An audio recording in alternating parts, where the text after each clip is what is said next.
Então vamos dar sequência com a parte 2 deste curso, que vai tratar especificamente do contexto cultural, relacionado não somente ao modus operandi da vida dos antigos hebreus, mas também em relação ao próprio modus operandi da língua hebraica antiga. A língua hebraica antiga, a cultura dos hebreus. Por que estudar a língua e a cultura dos antigos hebreus? O povo hebreu, cuja cultura era muito diferente da nossa, escreveu a Bíblia há mais de 1500 anos antes de Cristo. Quando nós lemos a nossa Bíblia como um brasileiro do século XXI, nossa cultura e estilo de vida frequentemente influenciam nossa interpretação das Escrituras. Uma palavra como chuva, por exemplo, significa a queda das águas das nuvens do céu. Contudo, a interpretação da palavra chuva será influenciada pelo contexto da cultura na qual ela se encontra. Isso pode ser observado de maneira clara em nossa própria cultura.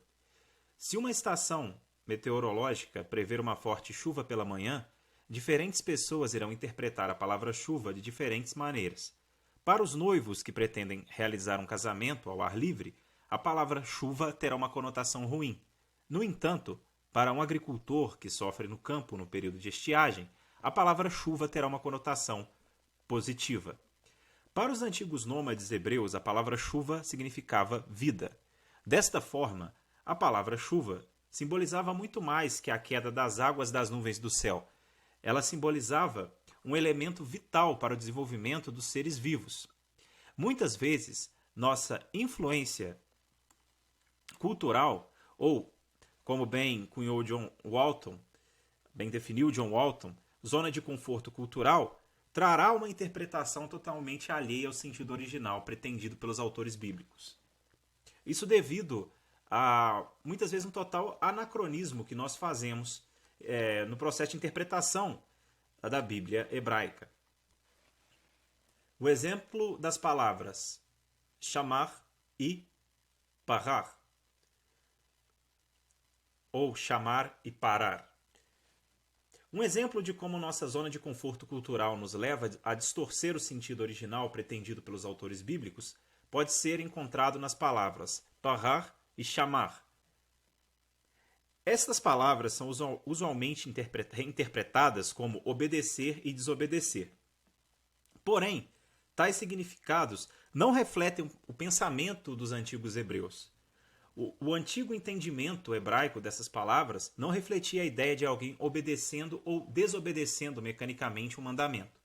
A palavra hebraica para guardar é chamar, e literalmente significa guardar, proteger e estimar.